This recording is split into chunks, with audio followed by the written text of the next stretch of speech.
नमस्कार and welcome you all at Indologus. आज हम इसमें करेंगे करंट अफेयर का रिवीजन। चलिए शुरू करते हैं इस वीडियो को। इसमें पहले 6 महीने के और सारे क्वेश्चन जो हैं वो रख लिए गए हैं, इंपॉर्टेंट हैं। साथ में मैं आपको एक्स्ट्रा फैक्ट बताता रहूँगा जो आपको आने वाले एग्जाम्स में हेल्पफुल रहेगा।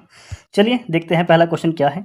Who won the 70th Indian premier league 2024 title. तो जैसा कि हम जानते हैं कोलकाता नाइट राइडर ने ये अवार्ड जीता था। सी आपका सही आंसर है। इसके बारे में देखते हैं थोड़ी बहुत जानकारी। ध्यान रखिएगा, सनराइजर्स हैदराबाद को हरा करके केकेआर ने टाइटल जीता था। एमए चिदम्बरम स्टेडियम चेन्नई के अंदर है, ये तमिलनाडु के अंदर। यहाँ पे इस मैच को खेला गया था। केकेआर टीम के जो कप्तान हैं वो हैं श्रेयस अय्यर।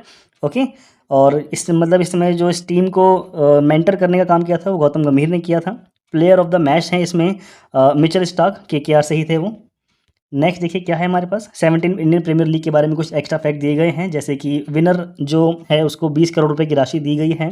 जो रनर अप थे उनको 12.5 करोड़ रुपए दिए गए हैं, यानी कि सनराइज हैदराबाद को।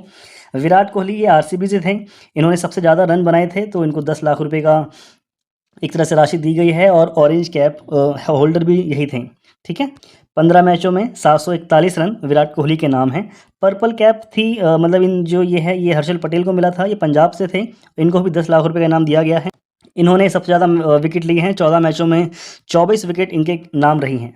सबसे ज़्यादा छक्के लगाने का काम जो किया है वो है अभिषेक शर्मा, सनराइज हैदराबाद के। इनको भी 10 लाख दिए गए हैं। सबसे ज़्यादा चौके लगाने का काम किया है ट्रेविस हेड ने, इनको भी 10 लाख रुपये दिए गए हैं। नेक्स्ट देखिए क्या है इंडियन प्रीमियर लीग के बारे में। अगर हम देखें तो 20 ओवर का ये फॉर्मेट है और ये इंडिया का top domestic club based professional cricket league बन गया है। अभी तक का सबसे ज़्यादा पैसा इसके अंदर लगाया जाता है। आईपीएल के बारे में बात करेंगे तो 2008 में इसकी शुरुआत देखी गई थी बीसीसीआई के द्वारा। करंट में इसमें अभी हमारे पास 10 टीमें अवेलेबल हैं। Chennai super king, Mumbai Indian, ये 2 टीमें हैं जिन्होंने सबसे ज़्यादा आईपीएल मैचेस जीते हैं। दोनों ने 5-5 बार जीत रखे हैं, ध्यान रखिएगा। ओके, नेक्स्ट हमारे पास क्या है। Who has become the first tourist of Indian origin to go to space. तो जिनकी यहाँ पे फोटो लगी हुई है, करेक्ट आंसर आपके पास बी गोपी थोटाकुरा। ये यहाँ पे इनकी फोटो लगी हुई है। ये पहले पर्यटक बने हैं भारतीय मूल के जो अंतरिक्ष में गए हैं। तो आपका करेक्ट आंसर हो गया है बी। इसके साथ ही आप कुछ एक्स्ट्रा जानकारी देख सकते हो, जैसे कि गगनयान हमारा जाएगा 2024 में, जो कि भारत का पहला मानव रहित अंतरिक्ष कार्यक्रम होने वाला है। शुक्रयान 1 भी हम भेजेंगे 2024 में, जो कि हम वीनस पे भेजने वाले हैं।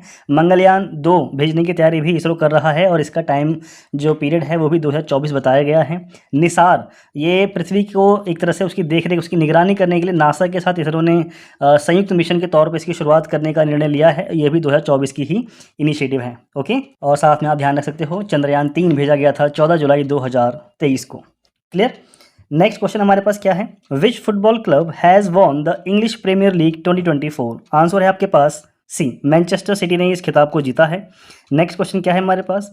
इदाशीशा नोंगरंग किस राज्य की पहली महिला पुलिस निदेशक बन गई हैं। तो करेक्ट आंसर है आपके पास ए, मेघालय की। ओके, तो ये आपका करेक्ट आंसर हो गया है। इनके बारे में थोड़ा सा देखिए। इदाशीशा नोगोरेंग ये आपकी मेघालय की पहली वुमेन हैं जो डीजीपी के पद पर वहाँ पे तैनात हुई हैं। ध्यान रखिएगा 1992 की जो उस समय का जो कैडर था 1922 के बैच की आईपीएस ऑफिसर हैं। और इससे पहले इस पद पर इन वुमेन से पहले माननीय हमारी डीजीपी से पहले लज्जा राम बिश्नोई जो थे इस पद पर थे। इन्हीं को सक्सीड करके ये इसमें अपने इस पद पर आई हैं और खासी कम्युनिटी से बिलोंग करती हैं। इनके अलावा कुछ फीमेल जो महिलाएं हैं उनको भी आप ध्यान रख सकते हो, जैसे कि सेलेस्टे सेलो, इनका हाल ही में नाम काफ़ी ज़्यादा रहा था। ये आईएमडी आपका विश्व मौसम विज्ञान संगठन की पहली महासचिव बन गई हैं। इसके अलावा डीना बोलुआर्ट, इनका नाम भी आप याद रख सकते हो। ये पहली पेरू की पहली महिला राष्ट्रपति बनी हैं। जॉर्जिया मेलोनी को हर कोई जानता ही है, ये इटली की पहली महिला प्रधानमंत्री हैं। बस इतना आप देख सकते हो, इतने नाम कुछ मेरे को याद आए हैं। गीता गोपीनाथ को भी हम लोगों ने कई बार सुना है, आईएमएफ की पहली उप निदेशक हैं ये। इसके अलावा प्रियंका राधाकृष्णन, ये न्यूजीलैंड की पहली महिला और भारतीय मूल की हैं जो वहाँ पे मंत्री बनाई गई थी। नौरा अल मतरूशी का नाम भी आप याद रखेंगे, यूएई की पहली महिला अंतरिक्ष यात्री थी। ये क्वेश्चन बहुत ज़्यादा इंपॉर्टेंट है, मैं दोबारा रिपीट कर रहा हूँ। नौरा अल मतरूशी ये यूएई की पहली महिला अंतरिक्ष यात्री हैं। क्लियर। अब देखते हैं नेक्स्ट क्वेश्चन क्या है हमारे पास। Which eminent English writer was recently awarded the prestigious Sahitya Akademi fellowship. तो करेक्ट आंसर है आपके पास बी, रस्किन बॉन्ड को यह अवार्ड दिया गया है। इनकी फोटो यहाँ पे लगी हुई है। यहाँ पे हमारे पास साहित्य अकेडमी अवार्ड किस किस को दिए गए हैं 2023 में, उससे रिलेटेड कुछ जानकारी दी गई है, जैसे कि आप यहाँ पे देख सकते हो। हिंदी लैंग्वेज के लिए दिया गया है ये संजीव जी को, इनकी नॉवल है मुझे पहचानों के लिए दिया गया था ये। नीलम शरण गौर, इनकी नॉवल है राग जानकी, इसी से क्वेश्चन पूछा भी गया है, तो ये इनको दिया गया है इंग्लिश लैंग्वेज के अंदर। और उर्दू के अंदर बात करोगे तो ये दिया गया है राजदेव की अमराई। ये इस बार जो हम देखेंगे मतलब ये जो लिटरेचर है इनको सेलेक्ट किया गया है, 9 पोएट्री दी मतलब 9 पोएट्री कलेक्शन थे इनको दिया गया है, 6 नॉवल हैं, 5 स्टोरी कलेक्शन हैं, 3 ऐसे हैं और एक क्रिटिसिज्म भी है यानी कि आलोचना की गई है, उसको भी लिटरेरी अवार्ड दिया गया है। इतना आप ध्यान रखेंगे। क्लियर। नेक्स्ट यहाँ पे भी आपका सही आंसर हो जाता है। साहित्य अकेडमी अवार्ड के बारे में कुछ जानकारी देख लीजिए। जैसे इसकी स्थापना हुई थी 1954 के अंदर, साहित्य के क्षेत्र में ही दिया जाता है। ये जो अवार्ड है इसको एनुअली दिया जाता है, इतना भी आपको याद रखना है। साहित्य academy, national academy of letters, इसके द्वारा इसको दिया जाता है। 22 भाषाएं जो हैं भारत के अंदर, भारत के संविधान में लिखित हैं 8वीं अनुसूची के अंतर्गत, उन सबको दिया जाता है। इसके अलावा इंग्लिश और राजस्थानी भी इसके अंदर इंक्लूड है। जो आपका साहित्य अकेडमी अवार्ड है ये सेकंड हाईएस्ट लिटरेरी ऑनर है, ठीक है, जो कि ज्ञानपीठ अवार्ड के बाद दिया जाता है साहित्य के क्षेत्र में। फर्स्ट विनर थे साहित्य अकेडमी के आपके R.K. नारायण, और 1960 में इनको दिया गया था उनकी नॉवल गाइड के लिए। क्लियर। यहाँ पे चीज़ें आपको क्लियर हो गई होंगी। अब देखते हैं नेक्स्ट क्वेश्चन है, Former Chief Scientist of the World Health Organization, Dr. Soumya Swaminathan, has been awarded an honorary degree by which university? तो करेक्ट आंसर है आपके पास, डॉक्टर सौम्या स्वामीनाथन को मैकगिल यूनिवर्सिटी ने ये सम्मानित, इस उपाधि से सम्मानित किया है। तो डी आपका सही आंसर हो जाता है। अगला question, which foundation day of border roads organisation has been celebrated on May 7, 2024? तो ध्यान रखिएगा 65 यानी कि 65वां उन्होंने अपना स्थापना दिवस अभी हाल ही में मनाया है 7 मई 2024 को। तो सी आपका सही आंसर है। बॉर्डर रोड ऑर्गेनाइजेशन के बारे में देखेंगे, 7 मई 1960 में इसकी स्थापना हुई थी पंडित नेहरू के द्वारा, जिसके अंदर आर्मी के लिए वाइटल प्रोजेक्ट्स, रोड्स के रूप में जो हमारे को ज़रूरत थी आर्मी के लोगों को, उनके लिए बनाने का कार्य दिया गया था। मई 1960 में ही जो हमारा BRO है उसने अपना कार्य शुरू कर दिया था। 2 प्रोजेक्ट से शुरुआत करी थी। प्रोजेक्ट टस्कर की शुरुआत करी थी हमारे ईस्टर्न रीजन में, और प्रोजेक्ट बीकन की शुरुआत करी थी वेस्टर्न रीजन में, ठीक है। बॉर्डर रोड ऑर्गेनाइजेशन जो है ये यूनियन मिनिस्ट्री ऑफ डिफेंस के अंदर कार्य करता है। इसको हेड करने का कार्य हमेशा एक आर्मी ऑफिसर करता है। डायरेक्टर जनरल BRO के हैं lieutenant general Raghu Srinivasan. Tagline है BRO की, in the silence of our great mountains work speaks. Question हमारे पास, who has become the first Indian film maker to win the grand prix at the Cannes film festival 2024? तो Cannes film महोत्सव को जीतने का कार्य किया है इस बार, मतलब पहली भारतीय फिल्म बनी है ये। निर्माता हैं, इनका नाम है पायल कपाड़िया। ये आपका सही आंसर है। यहाँ पर देखिए 77th एडिशन है कांस फिल्म फेस्टिवल का, जो कि फ्रांस के अंदर सेलिब्रेट किया गया है। यहाँ पे फिल्म है all we imagine as light, इसको इस फिल्म द्वारा रिसीव किया गया है ग्रैंड प्रिक्स अवार्ड को। All we imagine as light इसको डायरेक्ट करने का काम किया है पायल कपाड़िया ने। All we imagine as light ये पहली फिल्म है भारत की जिसने रिसीव किया है ग्रैंड प्रिक्स अवार्ड, ठीक है। अनुसुईया सेन गुप्ता का नाम भी याद रखना है, इन्होंने बेस्ट एक्ट्रेस अवार्ड जीता है इनकी मूवी द शेमलेस के लिए, ठीक है। द शेमलेस इसके लिए जीता गया है इनके द्वारा। नाम एक और है आपके पास इंपॉर्टेंट, ये है नाम आपका चिदानंद नायक का। इनकी फिल्म है सनफ्लावर। इस मूवी को दिया गया है आपका ला सिनेफे अवार्ड। ये एक शॉर्ट फिल्म थी, ये ध्यान रखिएगा। क्लियर है। नेक्स्ट देखिए क्या है हमारे पास, what position has India got among 180 countries in the recent released world press freedom index 2024? तो ध्यान रखिएगा भारत की जो रैंक इसमें आई है वो है आपकी 159, ठीक है। वर्ल्ड प्रेस फ्रीडम इंडेक्स 2024 इसको पब्लिश किया जाता है रिपोर्टर्स विदाउट बॉर्डर्स, ये एक संस्था का नाम है। नॉर्वे और डेनमार्क जो है उसने टॉप किया है इसके अंदर। क्लियर। इंडिया की रैंक है 159 आउट ऑफ 180 कंट्रीज़। कुछ और रिपोर्ट्स हैं 2024 की हैं, वो आपको याद रखनी है। जैसे कि प्रेस वाला तो हमने देख ही लिया है, ठीक है। 159 रैंक इसमें आई है। साइबर क्राइम इंडेक्स भी 2024 का रैंक रिलीज़ हुआ है, जिसके अंदर भारत की रैंक है 10, ठीक है। 10वीं नंबर पर भारत आया है। यूनिकॉर्न इंडेक्स के अंदर जिसको रिलीज़ किया जाता है हुरून के द्वारा, इसमें भारत का स्थान है 3रा। क्लियर हो गया। मानव विकास सूचकांक ह्यूमन डेवलपमेंट इंडेक्स की बात करोगे तो इसके अंदर स्थान है भारत का 134, और इस रिपोर्ट को रिलीज़ करने का काम करता है UNDP। विश्व खुशहाली रिपोर्ट भी हाल ही में आई थी, इसको आपका कौन सी संस्था है, सस्टेनेबल डेवलपमेंट करके कुछ है, वो इसको रिलीज़ करती है, ठीक है। सस्टेनेबल डेवलपमेंट नेटवर्क करके कुछ है, सॉल्यूशन नेटवर्क SSDN करके है, सॉल्यूशन नेटवर्क करके, और इसमें भारत की रैंक आई है 126। तो यहाँ पे कुछ इंपॉर्टेंट थे 2024 वाले जो मुझे याद आए ऑन स्पॉट, मैंने आपको बता दिए हैं। इनके अलावा भी आप कुछ देख सकते हैं। क्लियर। नेक्स्ट देखिए क्या है, foundation day of which 2 state of India was celebrated on 1 मई 2024? तो ध्यान रखिए महाराष्ट्र और गुजरात तो ये 2 स्टेट हैं जो भी हाल ही में इनकी स्थापना दिवस मनाई गई है 1 मई को, तो ये आपका सही आंसर हो जाता है। यहाँ पर देखिए महाराष्ट्र की बात करेंगे तो कैपिटल है इसकी मुंबई, और गुजरात की कैपिटल है आपकी गांधीनगर। चीफ मिनिस्टर हैं एकनाथ शिंदे, यहाँ पर चीफ मिनिस्टर हैं भूपेंद्र भाई पटेल। गवर्नर हैं आचार्य देवव्रत, और यहाँ पे गवर्नर हैं रमेश बाइस। ठीक है, इससे पहले दोनों ही ये महाराष्ट्र का हिस्सा थे, एक ही स्टेट थे। ठीक है, उसके अलावा यहाँ का जो बर्ड है वो है येलो फुटेड ग्रीन पीजन, और गुजरात का स्टेट बर्ड है ग्रेटर फ्लेमिंगो। क्लियर। नेक्स्ट देखिए क्या है हमारे पास, which country will host the AFC women Asia cup 2026। तो करेक्ट आंसर है आपके पास ऑस्ट्रेलिया के द्वारा इसकी मेज़बानी जो है वो की जाएगी। यहाँ पे देखिए ऑस्ट्रेलिया और उज्बेकिस्तान इन्होंने कंफर्म किया है कि 2026 में और 2029 के एडिशन को AFC वुमेन एशिया कप को लीड करने का कार्य ये लोग करेंगे। यानी कि इससे जो भी 2026 में होगा वो ऑस्ट्रेलिया करेगा, और उसके बाद 2029 का जो एडिशन है वो उज्बेकिस्तान के अंदर किया जाएगा। अगला क्वेश्चन है, Which Indian origin professor was awarded the prestigious Shaw Prize in Astronomy। तो एस्ट्रोनॉमी के क्षेत्र में इनको ये शॉ पुरस्कार जो है वो दिया गया है। इनका नाम है श्रीनिवास आर कुलकर्णी। ओके, यहाँ पे देखिए ये कुलकर्णी साहब हैं, ये इंडिया ओरिजिन के US साइंटिस्ट हैं। इनको अवार्ड देने का काम जो है वो हांगकांग के अंदर किया जाएगा, जिसको शेड्यूल किया गया है नवंबर 12, 2024 के अंदर। ठीक है, मतलब 2024 में ही होगा ये हांगकांग के अंदर। 21st एडिशन होगा शॉ प्राइज़ का, जिसके अंदर इनको एक तरह से इनका नाम नामित किया गया है। अगला क्वेश्चन है, the president of UAE awarded the first class freedom medal to the ambassador of which country. तो ये अवार्ड दिया गया है पराग की आपकी ये राजदूत आई थी, इनको ये अवार्ड देने के लिए एक तरह से घोषणा की गई है इनके द्वारा। यहाँ पे देखिए UAE के प्रेसिडेंट हैं शेख मोहम्मद बिन जायद अल नहायान, इन्होंने अवार्ड किया है first class medal of independence. ये हैं आपकी अविला, इनका नाम आप देख सकते हो, जोज एग्रो अविला, कुछ इस तरह से प्रोनाउंसिएशन होगा इनका। ये एम्बेसडर हैं रिपब्लिक ऑफ पराग की, UAE आई थी यहाँ पर, और इसी ओकेजन पे इनको ये अवार्ड दिया गया है। नेक्स्ट क्वेश्चन क्या है हमारे पास, which European countries have given country status to the Palestine. तो ध्यान रखिए जो आपका फ़िलिस्तीन है उसको नॉर्वे, आयरलैंड और स्पेन के द्वारा देश का दर्जा दिया गया है, यानी कि ए आपका करेक्ट आंसर हो जाता है। यहाँ पे देखिए इसके बारे में नॉर्वे, स्पेन और आयरलैंड इन्होंने रिकग्नाइज़ किया है पैलेस्टीन को एज ए कंट्री। तो जाहिर सी बात है इजरायली गवर्नमेंट ने इसका कंडेम किया होगा, और जो फ़िलिस्तीनी हैं उन्होंने इसका स्वागत किया था। और जो फ़िलिस्तीनी हैं वो बताते हैं, उनकी अथॉरिटियाँ बताती हैं कि 193 में से 142 देश ऐसे हैं जो उनको देश का दर्जा देते हैं, और उसको ख़त्म करने का काम जो है वो इजराइल कर रहा है।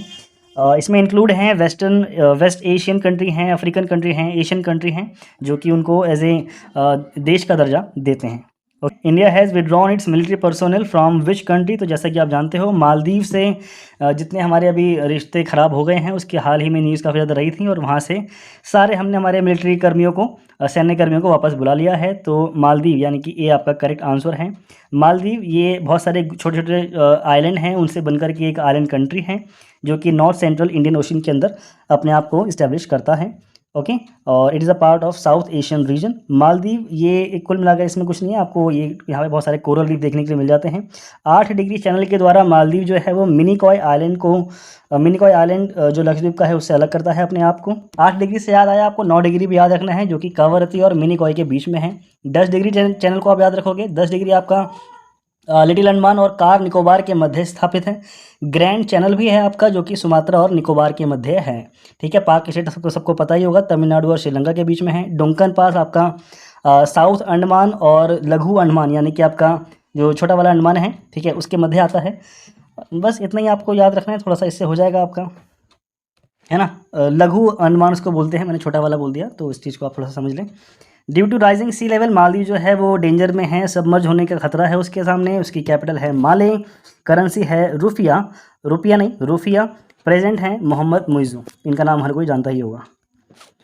अगला question, which female tennis player has won the Italian open title. तो ध्यान रखिए इसका करेक्ट आंसर है आपके पास डी। इगा स्वाइतेक जो हैं उन्होंने आपका इटालियन ओपन खिताब जीत लिया है। डी आपका सही आंसर हो जाता है। यहाँ पे देखिए काफ़ी अच्छा यहाँ पे हमारे को डेटा दिया गया है जो पीछे से हमारे को मिला था, यानी कि गूगल से जो मिला था। अलेक्जेंडर ज़्वेरेव और इगा स्वाइतेक जो हैं ये वर्ल्ड के नंबर 1 प्लेयर हैं वुमेन और मैन कैटेगरी के अंदर। इन्होंने सिंगल टाइटल ये हाल ही में जीता है इटालियन ओपन के अंदर। ये आपका सेकंड टाइटल था आपका अलेक्जेंडर ज़्वेरेव के लिए, थर्ड टाइटल था ये इगा स्वाइतेक के लिए। ठीक है, सेकंड था अलेक्जेंडर ज़्वेरेव के लिए, थर्ड था इगा स्वाइतेक के लिए। 81st इटालियन ओपन था ये, जो कि रोम के अंदर हुआ था, इटली में आता है। राफेल नडाल का नाम भी हम लोग जानते हैं, ये स्पेन से हैं और इन्होंने सबसे ज़्यादा 10 बार इटालियन ओपन जीतने का खिताब अपने नाम कर रखा है। क्लियर।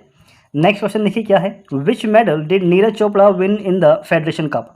तो करेक्ट आंसर है आपके पास गोल्ड जीता गया है नीरज चोपड़ा के द्वारा। अगला क्वेश्चन देखिए क्या है, which Bollywood actress has recently been appointed by the UNICEF India as its national ambassador. तो ये बनी है आपकी करीना कपूर खान। यहाँ पे यूनिसेफ इंडिया के द्वारा अपॉइंट किया गया है बॉलीवुड स्टार करीना कपूर को नेशनल एम्बेसडर। ठीक है, तो यूनिसेफ बच्चों के लिए काम करता है और यूनिसेफ की ही एम्बेसडर बन गई हैं Kareena Kapoor for every child campaign in the country. The United Nations international children emergency fund UNICEF जो है ये इसकी स्थापना हुई थी 1946 में। 1953 में यूनिसेफ ने परमानेंट बॉडी के रूप में अपने आप को यूनाइटेड नेशंस के अंदर स्थापित किया है, जहाँ से सभी देश जो हैं वो इनको सपोर्ट कर सकते हैं, इस संस्था को सपोर्ट कर सकते हैं। ठीक है, और 1953 में ही इसका नाम चेंज कर दिया गया था, जिसकी फुल फॉर्म अब हो गई है यूनाइटेड नेशंस चिल्ड्रंस फंड। तो यूनिसेफ यहाँ पे इसका हो गया, हेडक्वार्टर है न्यूयॉर्क के अंदर, जो कि आता है अमेरिका में। नेक्स्ट देखिए क्या है हमारे पास क्वेश्चन है, in which country has phone पे लॉन्च्ड यूपीआई सर्विस। तो इस यूपीआई सर्विस को लॉन्च किया गया है आपका श्रीलंका के अंदर। ठीक है, फ़ोन पे ने अनाउंस किया है कि वो यूपीआई सर्विस की शुरुआत करेगा। श्रीलंका का है लंका पे के साथ कोलैबोरेशन करके। ओके, इसके थ्रू आपका श्रीलंका का नेटवर्क पेमेंट जो है वो स्थापित किया जाएगा। प्रेसिडेंट हैं यहाँ के रानिल विक्रमसिंघे। कैपिटल की बात करोगे तो कैपिटल है कोलंबो, यानी कि यही इसकी एग्जीक्यूटिव और जुडिशियल कैपिटल है श्रीलंका की। नेक्स्ट आप देख सकते हो लेजिस्लेटिव कैपिटल के बारे में, तो लेजिस्लेटिव कैपिटल है यहाँ की श्री जयवर्धने कोटे। करेंसी है श्रीलंकन रुपी। अगला क्वेश्चन है हमारे पास, भारतीय वायुसेना ने एयर ड्रॉप स्वदेशी मोबाइल अस्पताल भीष्म क्यूब का परीक्षण कहाँ पे किया है। तो उसका सही आंसर है आगरा के अंदर इसकी जो है इसका परीक्षण किया गया था। Who has become the 85th grand master of India. तो करेक्ट आंसर है आपके पास पी श्याम निखिल। ठीक है, कुछ यहाँ पे पूरी लिस्टिंग दी गई है, जैसे कि 78 थे आपके कोस्ताव चटर्जी, ये वेस्ट बंगाल से थे। 79th जो है इनका नाम है एम प्रणेश, ये तमिलनाडु से थे। 80 थे आपके विघ्नेश एनआर, ये भी तमिलनाडु से हैं आपके। 81 थे सनातन दास, वेस्ट बंगाल, ये पूरी लिस्ट यहाँ पे दी गई है, इनको आप देख सकते हो। और 85th बन गए हैं आपके P Shyam Nikhil. Clear. Next देखिए क्वेश्चन क्या है हमारे पास, बांग्लादेश ने T20 विश्व कप 2024 के लिए टीम का कप्तान किसे नियुक्त किया है। तो आंसर है आपके पास नजमुल हुसैन शांतो, ये बन गए हैं बांग्लादेश T20 टीम के कप्तान। यहाँ पे देखिए आपका कुछ जानकारी हमारे पास अवेलेबल है। नजमुल हुसैन जो हैं ये बांग्लादेश टीम के कप्तान बन गए हैं T20 वर्ल्ड कप 2024 के लिए। रोहित शर्मा इंडियन टीम को लीड करेंगे, वहीं पर साथ में आपको ध्यान रखना है शाहिद अफरीदी, युवराज सिंह, क्रिस गेल और आपके जमाइका के स्प्रिंटर हमारे हुसैन बोल्ट, इन सबको सम्मिलित रूप से ब्रांड एम्बेसडर बनाया गया है 2024 के ICC T20 वर्ल्ड कप के लिए। द टूर्नामेंट विल बी को hosted by West Indies and United States of America. 1 जून से लेकर के 29 जून के बीच में आपका T20 वर्ल्ड कप पूरा किया जाएगा। नेक्स्ट क्वेश्चन क्या है हमारे पास, recently Pulitzer prize for the year 2024 has been given in the which field is its give. तो ध्यान रखिएगा जर्नलिज्म के क्षेत्र में आपका पुलित्जर जो पुरस्कार है वो दिया जाता है, ये आपका करेक्ट आंसर है। यहाँ पर देखते हैं Columbia university United States of America की ये संस्था है और इसके द्वारा पुलित्जर प्राइज जो है उसकी घोषणा की जाती है। पुलित्जर प्राइज जो है ये मोस्ट प्रेस्टिजियस अवार्ड है जर्नलिज्म के क्षेत्र के अंदर। कुछ इंपॉर्टेंट अवार्ड जो विनर हैं जर्नलिज्म के अलग अलग कैटेगरी के अंदर जो आए हैं उनकी लिस्टिंग यहाँ पे दी गई है, जैसे कि पब्लिक सर्विस में प्रो पब्लिका को ये अवार्ड दिया गया है। इन्वेस्टिगेटिंग रिपोर्टिंग के रूप में हैना ड्रायर, ये न्यूयॉर्क टाइम्स की एक संस्था है, इसको ये अवार्ड दिया गया है हैना ड्रायर को। International reporting staff of the New York Times, इसको दिया गया है।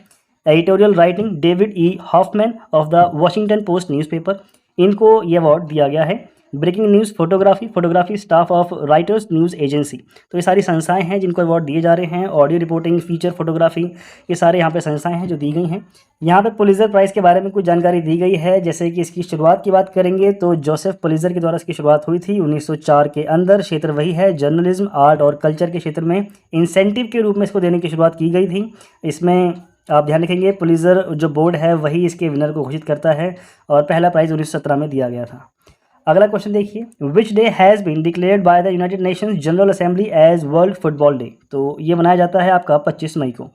यहाँ पे देखिए 193 मेंबर हैं यूनाइटेड नेशंस जनरल असेंबली के अंदर, उन्होंने एक रेजोल्यूशन पास कर दिया है 7 मई 2024 को, जिसके थ्रू 25 मई को हम लोग क्या करते हैं, वर्ल्ड फुटबॉल डे को सेलिब्रेट करते हैं। ये जो रेजोल्यूशन है इसको स्वीकार किया गया है यूनाइटेड नेशंस के जनरल असेंबली के अंदर, सारे मेंबर हैं उन्होंने इसको एक्सेप्ट कर लिया। अब यहाँ पे देखिए हमने 25 मई को ही क्यों चुना, क्योंकि इस समय हमारे पास 2024 में पेरिस ओलंपिक के अंदर जितने भी रीजन हैं वर्ल्ड के, उन्होंने आकर के रिप्रेजेंट किया था अपने अपने देश को, ठीक है, समर ओलंपिक फुटबॉल इवेंट के अंदर। तभी से हमने ये जो डेट है इसको वहाँ से पिक किया है और इसकी शुरुआत हमने की है as a World Football Day के रूप में। ये जो ईयर है Summer Olympic is being held in Paris, ये 25 मई 2024 को एक तरह से मार्क के रूप में इसकी 100वीं एनिवर्सरी है उसको सेलिब्रेट किया गया था 1924 से लेकर के 2024 में। तो इसको हमने as a World Football Day के रूप में घोषित कर दिया है। अगला क्वेश्चन है विश्व हाइड्रोजन शिखर सम्मेलन 2024 का आयोजन कहाँ किया गया है? तो करेक्ट आंसर है आपके पास रोटरडम नीदरलैंड्स के अंदर इसको आयोजित किया गया है। यहाँ पर देखिए दिया गया है कुछ नेशनल ग्रीन हाइड्रोजन मिशन के बारे में, जैसे कि इसकी नोडल मिनिस्ट्री है ministry of new and renewable energy. इसके ऑब्जेक्टिव की बात करेंगे तो हमारे को डीकार्बनाइज एनर्जी चाहिए इंडस्ट्री और मोबिलिटी सेक्टर के लिए, हमें डेवलप करना है इंडिजीनस मैन्युफैक्चरिंग कैपेसिटी को अपनी, हम क्रिएट करना चाहते हैं एक्सपोर्ट अपॉर्चुनिटीज़ ग्रीन हाइड्रोजन की, ठीक है। 2030 तक के हमारे पास लक्ष्य क्या क्या हैं हमारे, जैसे कि हमारे को 5 million metric ton green hydrogen annual production इसका करना है, 1 लाख करोड़ के फॉसिल फ्यूल को इंपोर्ट सेविंग से बचाना है, ठीक है, यानी कि इंपोर्ट हम अपना कम कर पाएंगे इतना 1 लाख करोड़ रुपए का, 6 लाख जॉब जो हैं वो उसे क्रिएट की जा सकती हैं, 50 million metric ton carbon dioxide जो है वो एनुअल एमिशन के तौर पे कम किया जा सकता है। ग्रीन जो हाइड्रोजन है वो 3 तरह का होता है आपका, grey hydrogen, blue hydrogen, green hydrogen. कुल मिला के इतना याद रखिएगा, हाइड्रोजन जो है वो अपने आप में नेचुरल रूप में नहीं मिलता है, ये हमारे को वाटर के साथ कंबाइंड रूप में मिलता है, जिसको इलेक्ट्रोलाइजिंग प्रोसेस के जरिए हम अलग किया जाता है और उसके बाद इसको हम प्राप्त कर सकते हैं। तो ये कुछ बेसिक चीज़ें थी आपकी हाइड्रोजन के बारे में, हाइड्रोजन मिशन के बारे में। आप देखते हैं नेक्स्ट क्या है हमारे पास। In which country was the 4th joint committee meeting to review the ASEAN Indo trade in goods agreement recently held? तो ध्यान रखिएगा ये हुई है आपकी मलेशिया के अंदर, सी आपका सही आंसर है। यहाँ पर ध्यान रखिएगा भारत की तरफ से यानी कि additional secretary department of commerce and commerce, ये इंडिया की तरफ से थे, इनका नाम है श्री राजेश अग्रवाल। और मलेशिया की तरफ से जो इनके मिनिस्ट्री ऑफ इन्वेस्टमेंट के अंदर जो इनके मंत्री हैं वो हैं मास्तूरा अहमद मुस्तफ़ा। इन्होंने मिलकर के इसको आगे बढ़ाया है। आसियान के जो 10 कंट्री हैं वो और इंडिया ने इसमें पार्टिसिपेट किया और अपनी इस मीटिंग को लेकर के जो भी नीतियाँ बनी हैं उस पर आगे काम करने की रणनीति बनाई है, ठीक है। 18वीं लोकसभा के बारे में देखिए, prime minister of Bangladesh Sheikh Hasina को यहाँ बुलाया गया था, भूटान के जो प्राइम मिनिस्टर हैं उनको बुलाया गया था, मॉरिशस, नेपाल, मालदीव, श्रीलंका, सेशल्स, इन सभी देशों के नाम आप याद रखिएगा, ठीक है, इनको यहाँ पे बुलाया गया था। नेक्स्ट देखिए हमारे पास क्या है, नेक्स्ट क्वेश्चन देखिए, किस देश ने हाल ही में अपनी नई मुद्रा जारी की है? तो करेक्ट आंसर है आपके पास जिम्बाब्वे के द्वारा उसकी नई मुद्रा जो है वो जारी की गई है। जिम्बाब्वे ने इशू की है new gold bagged currency called, इसको हम जिग बोलते हैं, जिग का मतलब होता है जिम्बाब्वे गोल्ड, ठीक है। ये जो एफर्ट है जिम्बाब्वे का ये इकोनॉमी को स्टेबलाइज करने के लिए किया गया है और वहाँ पे 25 सालों से इकोनॉमिक क्राइसिस देखने के लिए मिल रहा है। कैपिटल है हरारे, करेंसी है जिम्बाब्वे डॉलर और अभी तो यहाँ पे जिग भी चालू हो गई है। प्रेजेंट हैं एमर्सन ननांगवा, एम यहाँ पे साइलेंट रहेगा, ननांगवा, एमर्सन ननांगवा, ठीक है, ये इनका प्रोनाउंसिएशन है, इसको ध्यान रखिएगा। नेक्स्ट क्वेश्चन हमारे पास है, in which country was world energy congress 2024 organised? तो विश्व ऊर्जा कांग्रेस 2024 का आयोजन किया गया है आपका नेदरलैंड्स के अंदर, ठीक है। अब 26वां ये आपका कांग्रेस था, यानी कि मीटिंग, कांग्रेस को मीटिंग बोलते हैं, 26वीं वर्ल्ड एनर्जी कांग्रेस थी, इसके बारे में देखिए, ऑर्गेनाइज किया गया है इसको रॉटरडम इंग्लैंड के अंदर। आपकी 26वीं वर्ल्ड एनर्जी कांग्रेस का जो एम है वो है प्रमोट करना एक तरह से क्लीन और inclusive energy transition worldwide. Congress जो है ये फोकस करेगी redesigning energy for people and planet, वही सारी चीज़ें हैं, एनर्जी को स्वच्छ करना है, सबके लिए बना रहे, बेसिक सी चीज़ें हैं। नेक्स्ट क्वेश्चन है हमारे पास, the recently discussed Indian historical records commission is working under which ministry? तो ध्यान रखिएगा भारतीय ऐतिहासिक अभिलेख आयोग जो है ये मंत्रालय है, ये माफ़ करें, ये आयोग है जो कि आपका मिनिस्ट्री ऑफ कल्चर के अंदर कार्यरत है, ठीक है। तो सी आपका सही आंसर हो जाता है। यहाँ पर देखिए इंडियन हिस्टोरिकल रिकॉर्ड्स कमीशन, हाल ही में जो आपका ये कमीशन है इसने अडॉप्ट किया है न्यू लोगो और मोटो। इस बार का जो आपका मोटो है वो है यात्रा इतिहासम भविष्यम प्रसक्षण था, ठीक है, ये कुछ इस तरह का इन्होंने कुछ अजीब सा संस्कृत वर्ड लिया है। The Indian historical record IHRC जो है ये एक एपेक्स एडवाइजरी बॉडी है, आर्काइवल मैटर के क्षेत्र में जो आएगा कुछ भी वहाँ पे ये अपने जो है अपनी एक तरह से स्पेसिफिकेशन नॉलेज जो है उसके बारे में जानकारी देगी सब। मूल रूप से देखोगे तो 1919 में इसकी स्थापना देखने के लिए मिल जाती है। IHRC जो है ये यूनियन मिनिस्ट्री ऑफ कल्चर के अंदर कार्यरत है। नेक्स्ट यहाँ पे होता है इस वीडियो का एंड। जल्दी मिलेंगे हम लोग नेक्स्ट वीडियो में। होप सो आप लोगों को अच्छा लगा हो। Okay, don't forget to like and subscribe the channel. Share करें दोस्तों को अच्छे से और कमेंट करना ना भूलें। Thank you.